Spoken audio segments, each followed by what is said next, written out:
Okay, everybody, we're going to be in First John today, chapter 2, verse 15, okay? This section is labeled, Do Not Love the World. Do not love the world or the things in the world.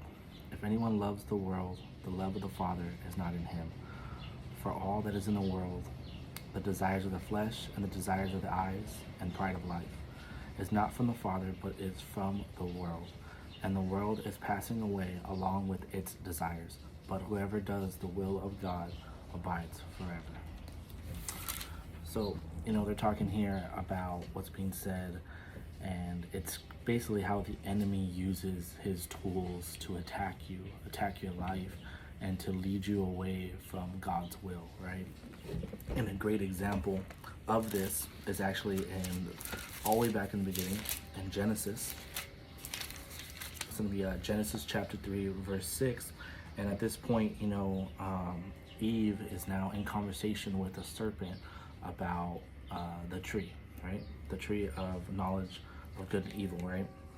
And the serpent is like, hey, is God really telling you can't eat from this? He's like, you should eat from it, and so forth, right? And this is now that mindset, that click that changes in the woman's mind, Eve's mind, that she then takes that step to committing sin, right? And it says, so when the woman saw that the tree was good for food, desire of flesh, and that it was the delight to the eyes, desire of the eyes, and that the tree was to desire to make one wise, pride of life, she took of its fruit and ate.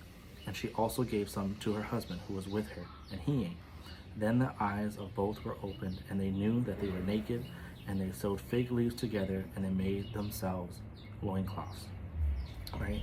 So that right there is the most earliest and the first example of how the enemy seeks to destroy you and your life, right? And destroy you in your marriage, destroy you in your relationships with people, and destroy you in your relationship with God, right?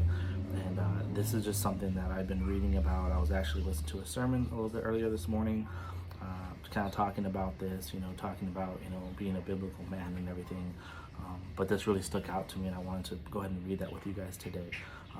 Don't let the things of this world, don't let the things that the devil creates and puts together in order to attack you and your family overcome you. Because God has overcome it all, right? God can overcome everything. He is our light. He is our Savior. And if you abide in Him, if you place your trust in Him, He will take care of you. He will ultimately lead you in the way everlasting.